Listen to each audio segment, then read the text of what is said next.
Bhakti Yoga Institute. And we have many wonderful devotees and sincere seekers, distinguished persons present from all walks of life. So we're thinking this morning to pick up with our reading from this book, Sermons of the Guardian Devotion, which is a bit of an imposing title. But the content is very sweet and accessible, and of course very elevated, but sweet and accessible at the same time. Let's see, where did we hear? Oh, I don't know if the marker's where we left off. Yeah, I think I remember going through pictures. Okay, I think I remember going through that. Okay, yeah, I think this is where we are. Yes, maybe I'll go through this again. So here Srila Sridhar Maharaj is quoting, this is a very nice verse that our Gurudev liked very much too. And it's describing the progress, how one can recognize progress within themselves in the path of devotion. And it mentions different symptoms with the analogy of someone eating a good meal. That, when you eat a good meal, you feel simultaneously, you feel relief from hunger, right? And you also feel some strength, nourishment, and you also feel pleasure from the taste, right, of the food, if it's well made. We did discuss this, I remember now, it was last week, but we'll just have a brief recap. And so these three aspects of eating, they're compared to the detachment from the mundane that leaves us, or no, that develops within us. Better get that one right. The detachment for mundane enjoyment that will arise within us, that will develop within us. Development of our understanding, our knowledge of what this is, right? That's compared to the nourishment, the strength that we get from eating. And then the pleasure is compared to our spirit of devotion or the spirit of dedication, attachment for all that is divine, that is Krishna related. That will grow within us. Our love, you could say, our love for the path of bhakti and everything connected. That's the sweetness, right? That's the good taste. So that's that's right. We had a nice talk about how Srila Sridhar Maharaj is discussing here how, as we are progressing, then we may experience things that previously we took pleasure in. Now they may cause disgust. That some certain habits or certain types of company that we used to keep, now if it comes in front of us, we may be surprised to see our reaction. Like, oh, I don't want that, right? I'm not interested in that anymore. Like, oh, but 10 years ago I was really into that. Like, wow, I'm making some progress. Some encouragement may come. It's so funny. I can't decide whether it's hot or cold. Is it just me? I've changed my sweaters like 3 times.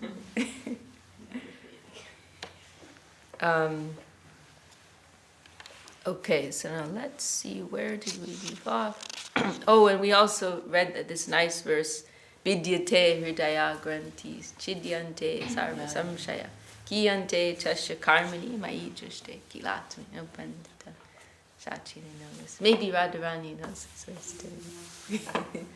Very nice verse from Srimad Bhagavatam, describing how in the final stage of the practitioner's life of practice, then Krishna will personally clear all the knots in their heart, will arise within their heart in all his glory, and their bondage, the cycle of karma in this world will be removed, and they will be in full consciousness of the Lord, the Absolute. Oh, and I heard you have a shloka book, Devananda. I heard you have a shloka book. I've got a few actually. Oh, okay. I've actually got, I think if I showed you, but I've got one when I was in ISKCON, I spent a whole load of time writing down and remembering slokas. And I've got one of, have I shown you this book? No. I heard about it. Yeah, I'll show you. Okay. I used to Cool. do that. Yeah. Very nice. And well, you see when I was, in those days, because now I wear glasses sometimes, but the writing was so small, you won't believe it, you probably won't be able to read it, so the writing Oh, was maybe so you tiny. did show it to me once a few years ago. That rings a I did bell. say Yeah, that. I think you I thought did. that, Yeah, yeah. but it was quite some years ago. Yeah, I'd love to see it again. Absolutely, yeah, and there's so many things in there that you know. I got one little booklet, I wrote the whole Brahma Samhita down. Wow. Really? In like tiny little writing? Yeah. Like that microchip writing. Yeah, it is, yeah. It's very hard for me to read it now, even with glasses, Uh-huh. And Krishna's writing is also like that, very Uh-huh. Yeah. I also wrote another book, I wrote all the whole Bhagavad Gita, and in a little notebook. Really? Wow, that's quite impressive. I've still got them actually, yeah. Wow. In English?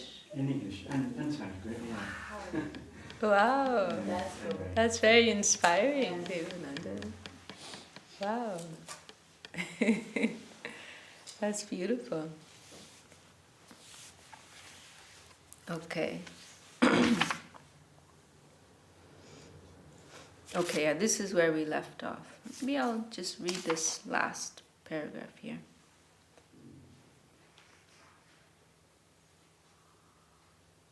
Okay, well, this verse then, Vidyate Hridaya Grantis. When the soul directly beholds me as the supreme soul within all souls, his mundane ego is dissolved, all his doubts are slashed, and all his worldly deeds, karma, are annihilated. This is a scientific measurement, and of course, science of the transcendental world is not to be applied in the nature of the mundane. By this standard of adjustment, that's right, we talked about this line, the standard of adjustment. What's our standard of adjustment? We shall gradually make progress towards proper adjustment. If the center is clear, then of course the circumference is properly located.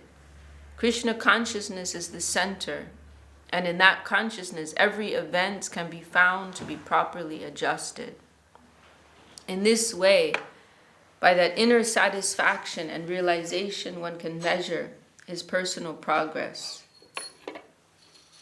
But that does not mean that his thirst will be quenched.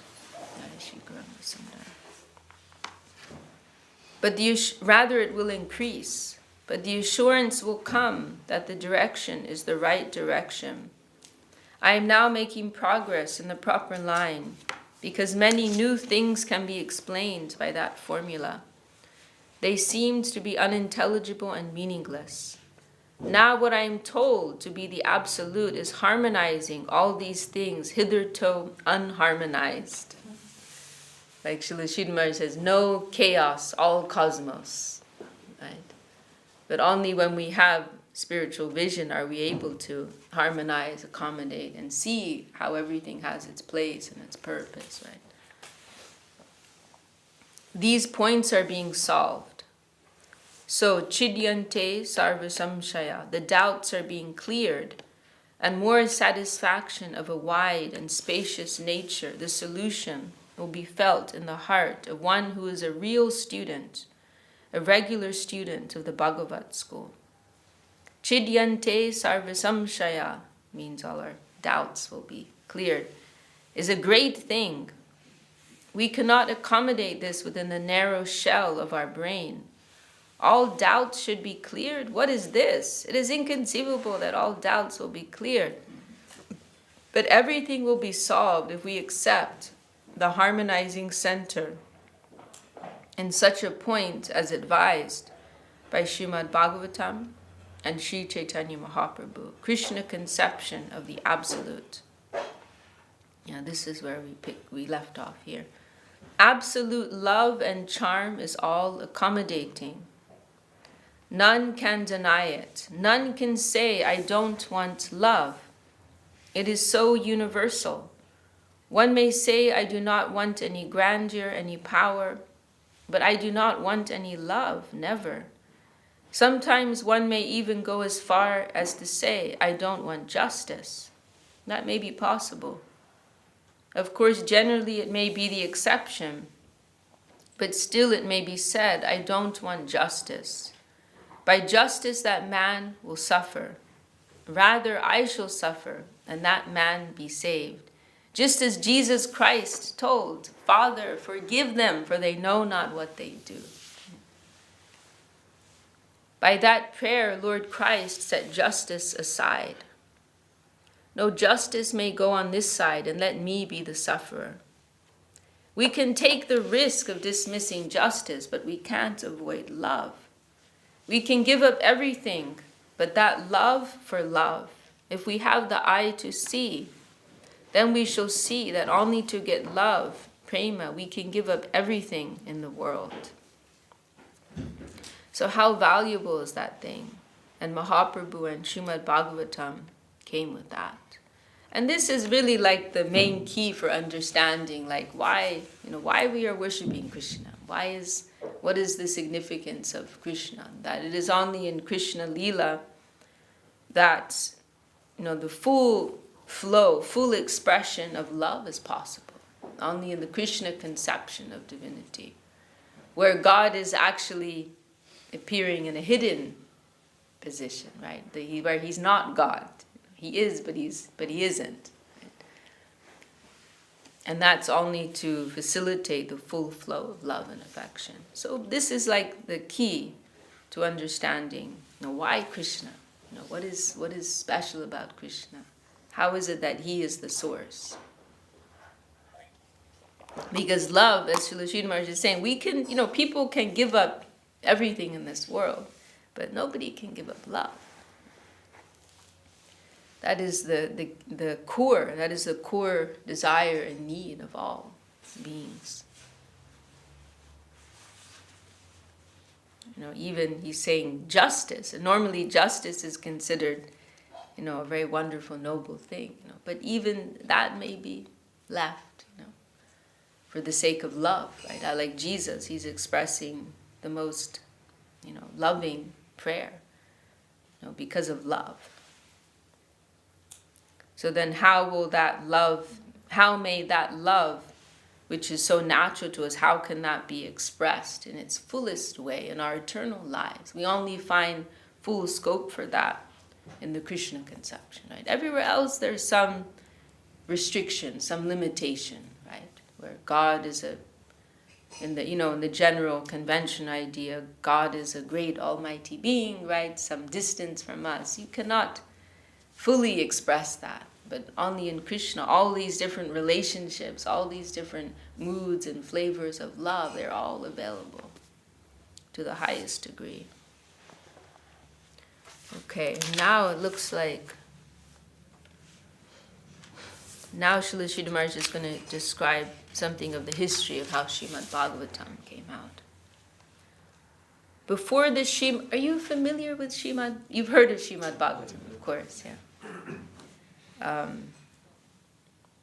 So I know there's some debate amongst the conventional scholars, but we understand Srimad Bhagavatam to be the final scripture that was compiled by the sage Veda Vyas, Krishna Dvaipayam Veda Vyas. And it's there in that scripture where the science of Krishna consciousness and discussion of Krishna as Swayam Bhagavan, the original Bhagavan, that is discussed. Of course, it's mentioned in other places, probably mostly in the Puranas, I'd say.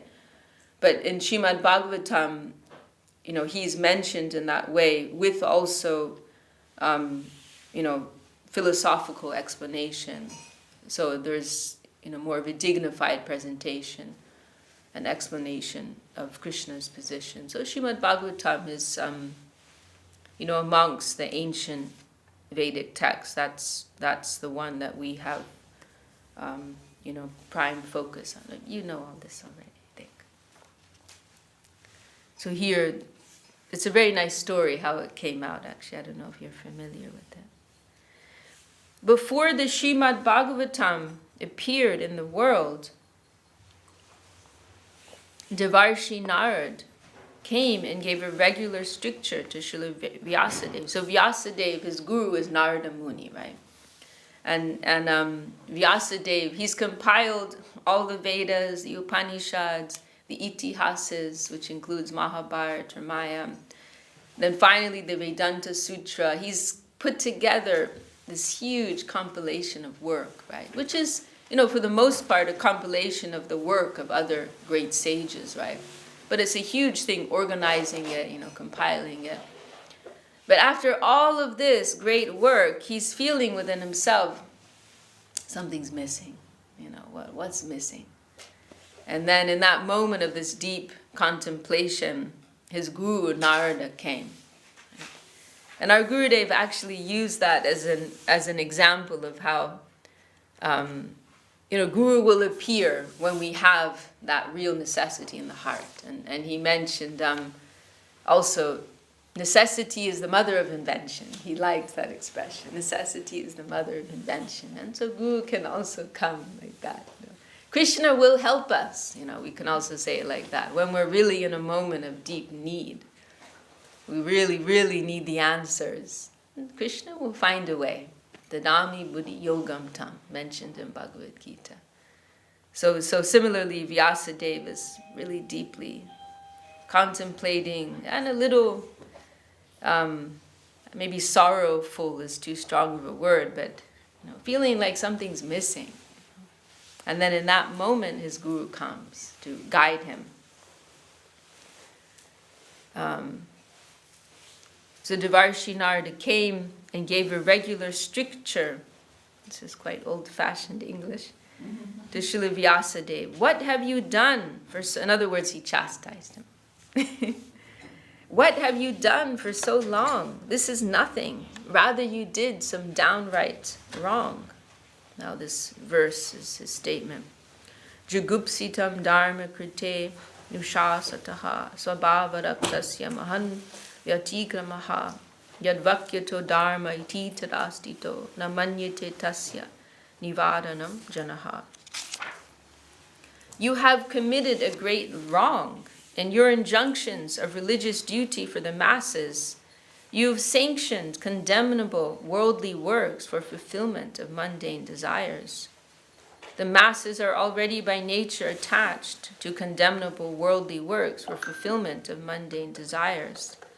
It is a great wrong because the worldly masses will conclude that your messages alone are the central religious duty. So this is the thing, right? The whole system of the Vedas is that it's very accommodating. It's like throwing out a line for persons of all inclinations and all levels of understanding. And so it's also accommodating persons with, very low aspirations. There are even allowances for, alcohol, meat eating in some sections of the Vedic text, right? And then it's also, there's the whole karma kanda section, which is accommodating persons with worldly desires. And there's a whole system of religious life, which is, based upon worshipping the devas, worshipping the gods, with the objective of receiving some worldly gain, right, in return.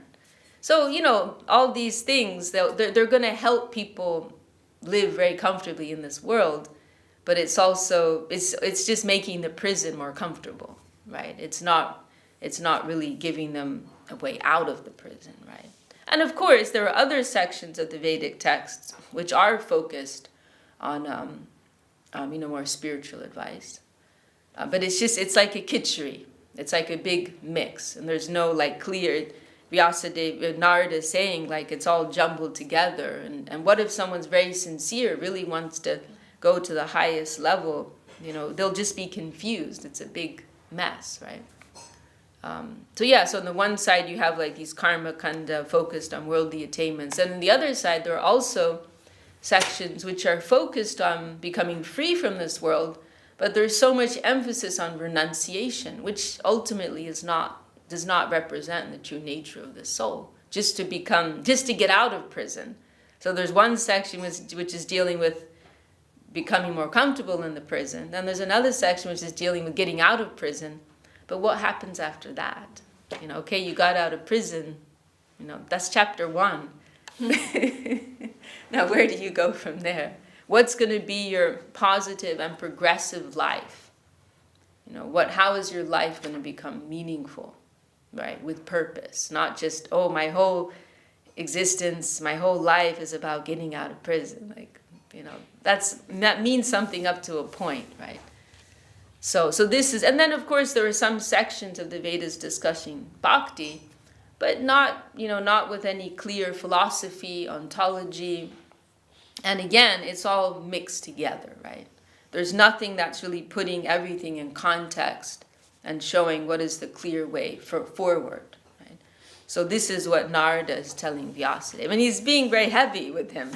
Of course, we know the Vedas do have a system, they all have a purpose, it all has its place, but in this moment, Narada is taking a very hard line, right? And saying, actually, in the name of doing something good, you've actually done something absolutely terrible. And then he says here, or maybe not here, but he says in another place, and our Gurudev mentioned how, and then even if some people try to correct what you've done, then others will say, oh, well, who are you? Veda Vyas is saying this, you know better than Veda Vyas, He's the supreme sage, So he says, so you yourself have to correct this, right, what you've done.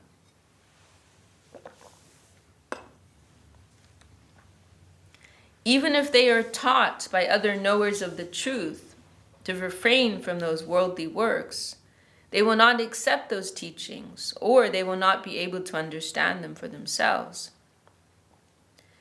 The people generally have natural affinity for these things, dharma, artha, kama, and then moksha, religion, wealth, sense pleasure, and liberation. You have recommended these 4 things in a regular and polished way, but this is already their natural demand. When one is overfed, he wants fasting as a reaction. So moksha is only a reaction to exploitation, right? Like getting out of the prison, it's the same thing, right? You're in the prison, you want to get out of the prison.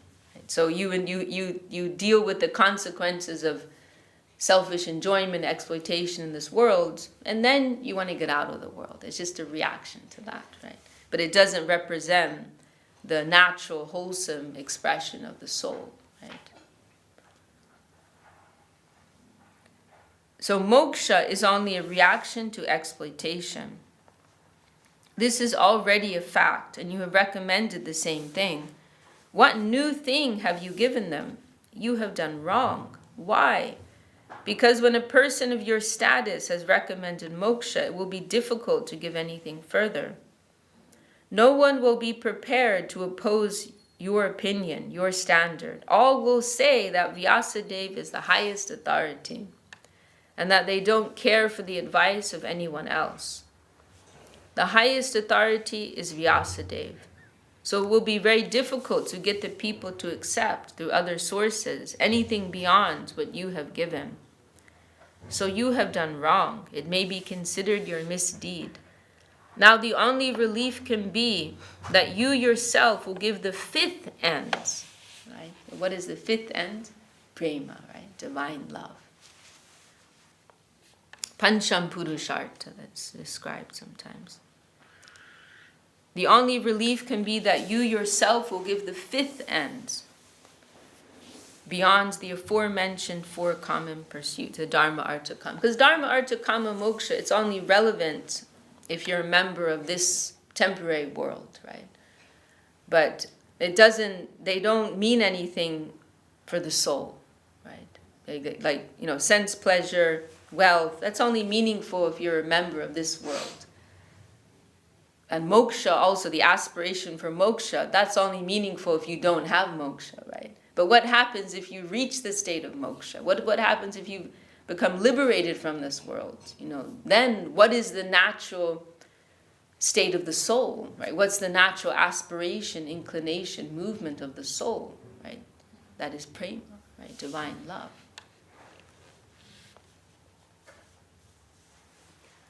So you personally will have to take this work. So far what I've given is very limited, but now I shall give you something far superior. You alone will have to take up this task, and only then will you have undergone the proper penance necessary.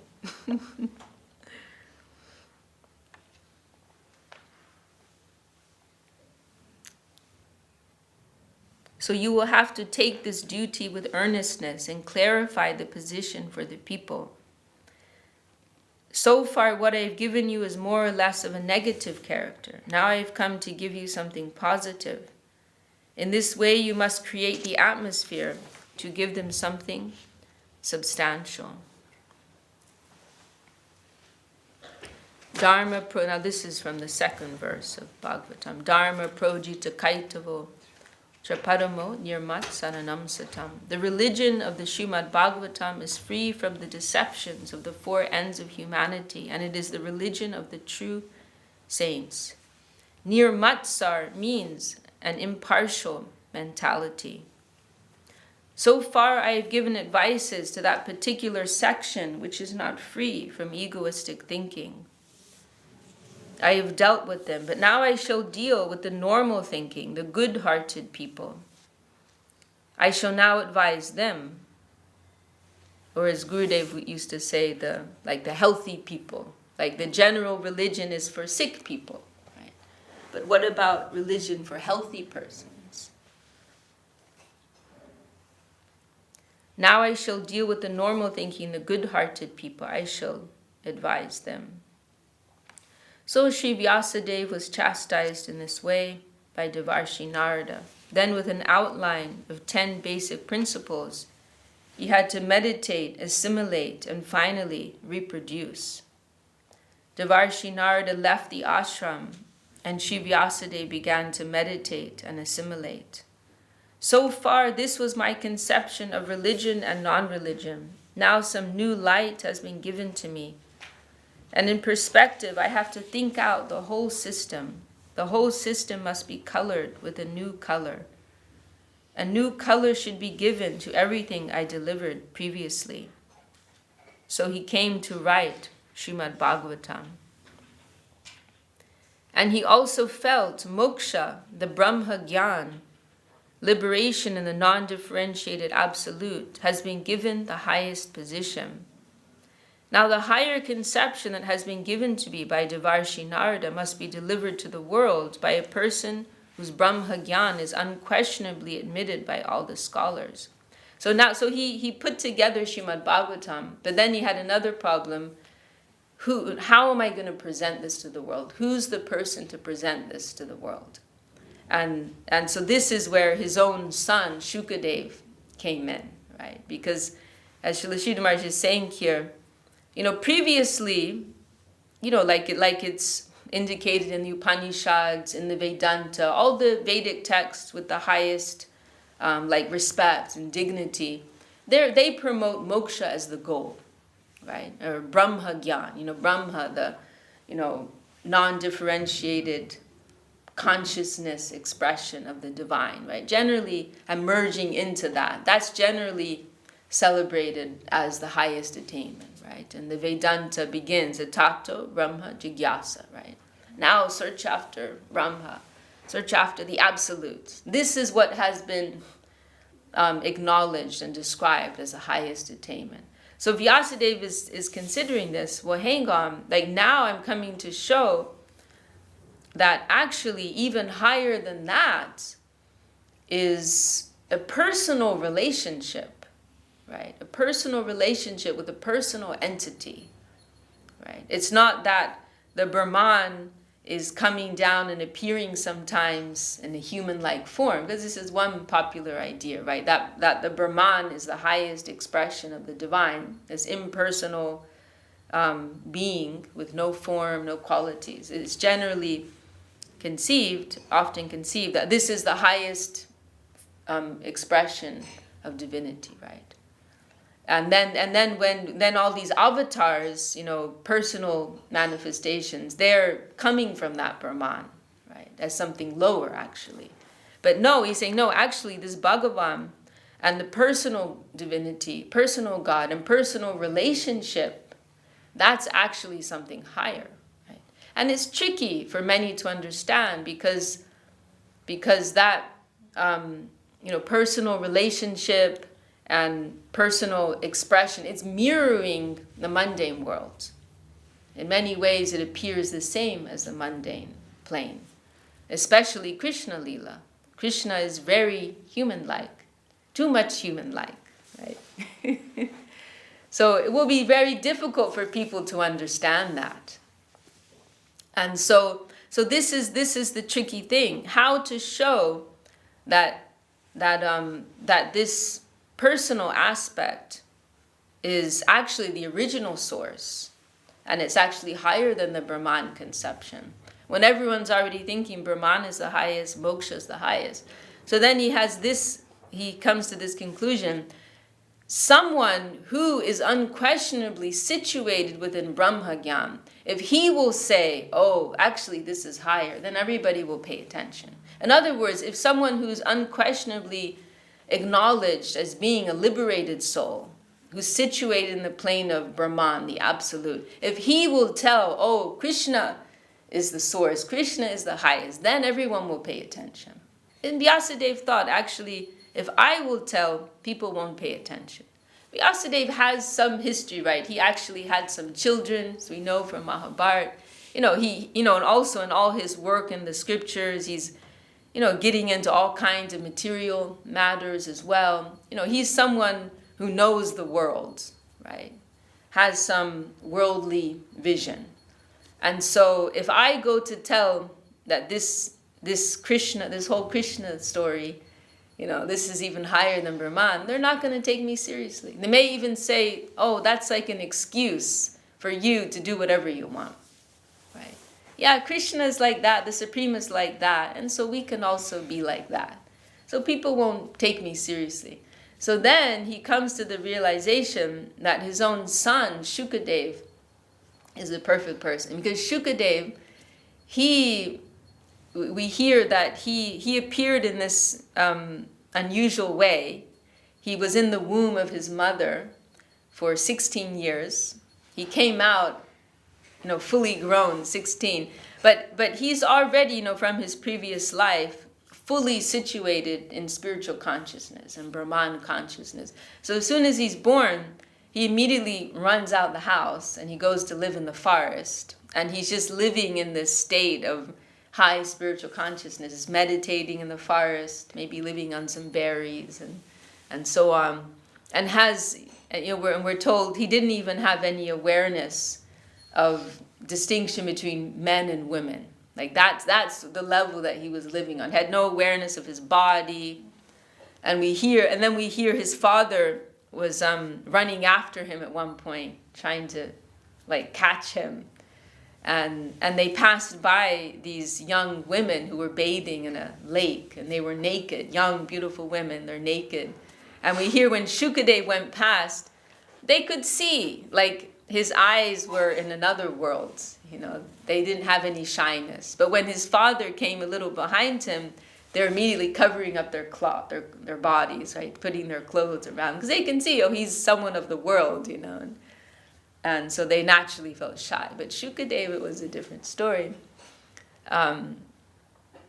So then Vyasadeva, he had this challenge, because his son really had no interest in any endeavor of this world, and so Vyasadeva then had to work out how to capture him.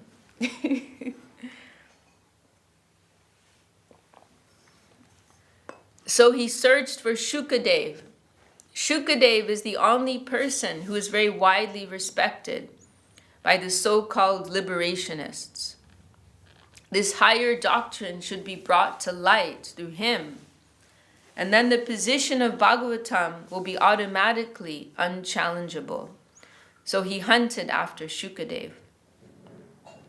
He sent a woodsman whose business it was to cut down trees in the jungle and dense forest, and who made a trade from that. He told this shloka to that woodcutter, Nirittatar sher upagiyamanad, bhavo shadak shotamano biramat, ka uttama shloka gunanuvadat, puman virajeta vina pashukat. Wherever you will find a boy like my son, you will try to chant this shloka. You always wander in the dense forest, and my boy is there roaming hither and thither in the jungle. It is very difficult to trace his whereabouts because he does not stay in one location. Always roaming and wandering, he lives on only leaves and fruits, and he takes water from the river. So he had this very original idea, right, to ask some woodcutters. And so he composed this verse describing the glory of Krishna and Krishna Lila. And he knew that when his son heard that, he would be attracted. And he would recognize, oh, this is something higher, something sweeter than the general Brahman consciousness. So he asked these woodcutters, when you're out in the forest, doing your job, sing these verses, And then if this boy will come to you and he will ask you, about these verses, then send him to me. This was his strategy. Suddenly one day, this shloka caught Shukadev's attention. What do these woodcutters say? This big sound with high meaning, where did they get it from? Then after hearing twice, thrice, he approached them. What do you say? They again repeated, Nirittatar she upagi yamanad. Those who have had all their thirst quenched, satisfied, they come and sing this song, Bhavoshadat. It is the medicine for the solution to birth and death, Shotamano biramat, and it is always pleasing to the senses. The senses should not be considered as one's eternal enemy and eliminated from any utility. They can be utilized, right? So this is something that you find uniquely in Bhakti, right? That the senses are no longer an enemy, but rather you engage them, you utilize them, you properly connect them. You can express them with a higher end. This song is very sweet for all the senses. Shota mano biramat. Both the ear and mind are pleased by a high class of joy. Ka uttama shloka gunanuvadat pumam virajeta vina pashugnat. Who but a suicidal person will keep such a conception of life, such a model ideal of life at a distance? One who is wakeful to his real interest can never avoid the Uttama Shlok Gunanuvada, the praise and prayer of the highest entity, the Lord Absolute. Who can keep himself aloof from this highest conception of life, which is beyond even moksha? Then, after having a glimpse into the meaning of this shloka, this poem of Bhagavatam, Shukadev inquired, where did you obtain this shloka? At Badrik Ashram. Can you show me the place? Yes, come. So his strategy worked. And they took him to Vyasadeva. He could recognize, this is my father's ashram. Vyasadeva, my father, requested me to stay with him. But I did not care for that. I ran away to the forest to avoid human society. To avoid being influenced by human society's designing attitude, I left it. However, for the solution I find in this shloka, I cannot but inquire from him. So he came and he asked his father the meaning of the shloka. Such a wonderful story, isn't it? It was a trap his father laid for him. Shloka trap. How to capture a liberated soul. Srila Vyasadeva then explained, according to the angle of vision that Devarshi Narada had recently given him. And when that Shukadev later delivered the Srimad Bhagavatam, he openly admitted it in the assembly. Now this is a statement of Shukadev, which is in Bhagavatam. So, it's a little confusing because there are all these layers to Bhagavatam, right? It's mentioned that we can conceive there were 4 sittings of Bhagavatam. And also things aren't linear. Right? So the first sitting is Narada to Vyasadeva, right? Giving him the guidance on how to compose Bhagavatam.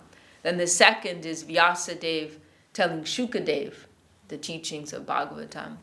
And then the third is that Sutta Goswami. There was one sage who was, then the third one was Shukadev speaking in this assembly of, was that the 60? No, the 60,000 was maybe the Sutta Goswami. But anyhow, there were a lot of sages. Then Shukadev, what he learned from his father, that's the third sitting. Then it was Parikshit Maharaj, right? Parikshit Maharaj is the king who's on the verge of death. He's been cursed.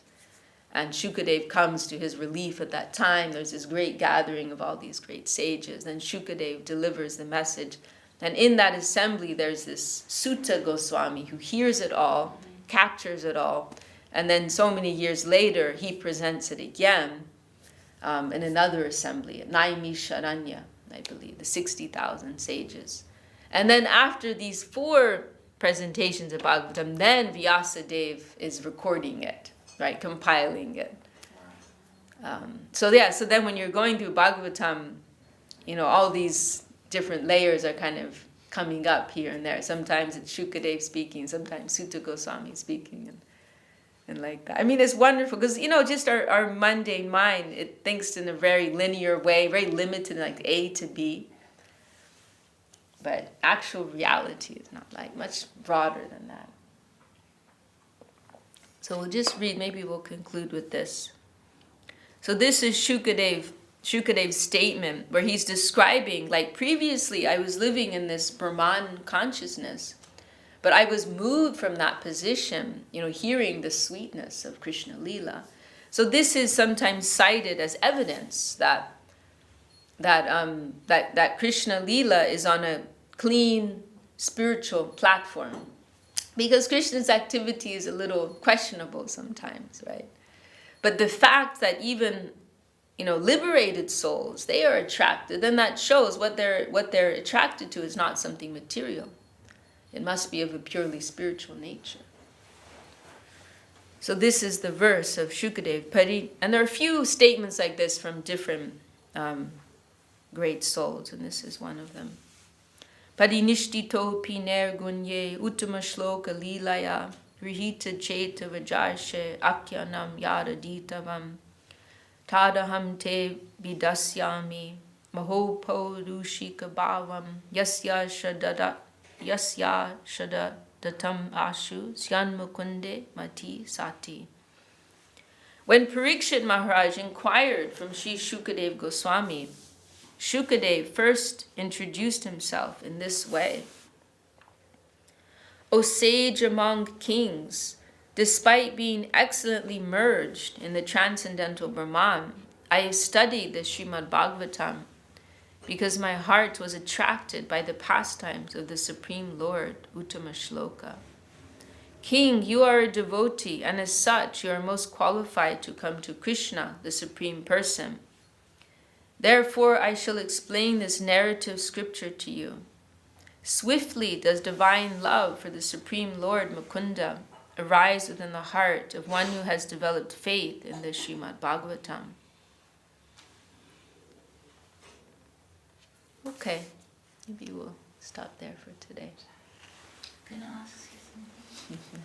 So, would it be the attraction for sweetness that the sincere human beings who are searching for spiritual knowledge, that from that impersonal Brahman, that they hear about Krishna and the pastime, and that the sweetness of that that they have never heard before, that these interactions of the Lord with his devotees, that there is so much sweetness there, that will be the criterion to come from a Brahman conception to the Krishna conception? I don't know if I fully follow you. So you say the sweetness of Krishna Lila, that is the attracting point of, coming from the Brahman, which is actually... Yes, you could say that, the rasa, Yes. right? And that, because really that's representing the intrinsic need of our soul, right? The Brahman conception, that can only give us some temporary satisfaction because it's not representing our true need. It's also a bit dry, right? Yes, It's a bit ultimately, dry and yes. there's some aversion of the material world. Mm-hmm. So yes, I would say, because ultimately love, beauty, sweetness, those are the needs of the soul, right? And because that is, in Krishna Lila, that's being expressed in a pure spiritual way, then it's natural that someone on a clean, liberated platform, they will be attracted to that. Like Gurudev, he gave the analogy, Krishna is like a magnet, and we are like, small iron particles. And naturally, those particles should be attracted to the magnet. But if we're covered with rust, then, that magnetism can't take place, right? But if one is in the position of a liberated soul, then it is automatic. Once they come in contact with that, then they will be attracted.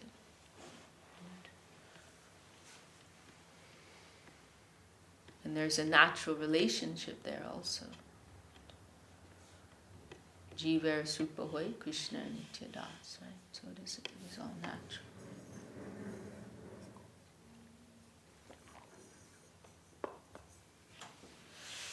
Any other questions or comments? Okay, we'll sing then. Page 60. Hari Haraya Nama Krishna Jadavaya Namaha. Hari Haraya Nama Krishna Jadavaya Namaha. Hari Haraya Nama Krishna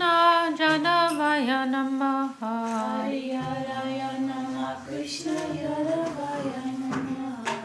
Jadavaya Madhavaya Keshavaya Namaha.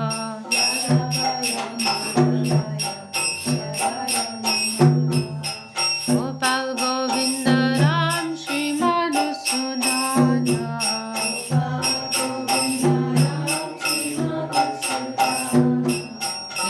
Hari Gopinatha Madana Mohana.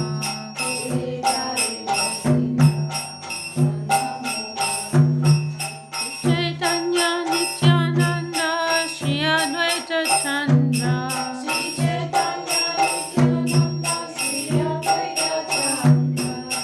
Gadadhara Shivasadi Gaur Bhakta Vrinda.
Jai. All these Samu devotees and CFCs ki Jai. Jai. Srila Bhakti Raksak Sridhar Dev-Goswami Maharaj ki Jai. Shri Hari Nam Sankirtan ki Jai. Nitai Gaur Premanande. Hari Shri Bol. Yukta Vishakha Didi ki Jai. You know it's Ekadashi. Oh, that's, oh, Yeah. I always forget to Yeah, sing me the too. Ekadashi I'm song. Sorry. That's such a beautiful song. We'll Yeah. sing later. Yeah. We'll sing tomorrow. We need someone to, oh, Saraswati is here. Turn up.